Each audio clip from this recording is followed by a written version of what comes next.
नमस्कार। आज हाम्रो देश मात्र होइन सिङ्गो विश्व यतिखेर शोकमय रहेको छ।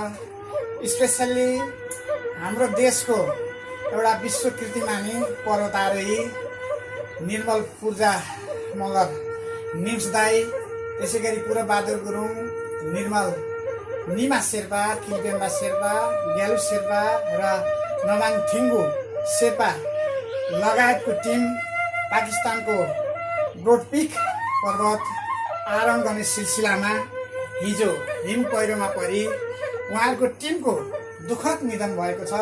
सोही निधनले यतिखेर सिङ्गो विश्व र हाम्रो देश नेपाल शोकमा डुबेको छ।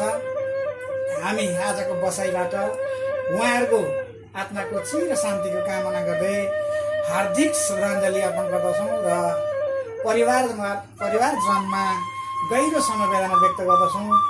र आजको बसाइ हामी कुनै एउटा रमाइलो र कमेडी मुडमा छैनौँ। यतिखेर हाम्रो देश शोकमा डुबेको छ।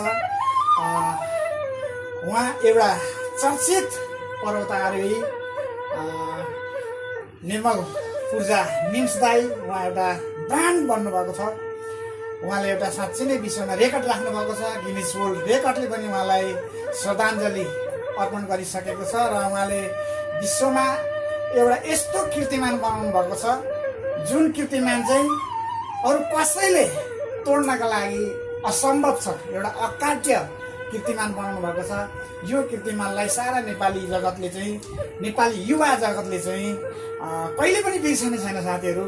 यस दुःखद घडीमा पुनः एकचोटि आजको बसाइबाट हामी उहाँको आत्माको र सँगसँगै उहाँका टिममा रहने साथीहरूको आत्माको चिर शान्तिको कामना गर्दै पुनः एकचोटि भावपूर्ण श्रद्धाञ्जली अर्पण गर्दछौँ। हस्, धन्यवाद।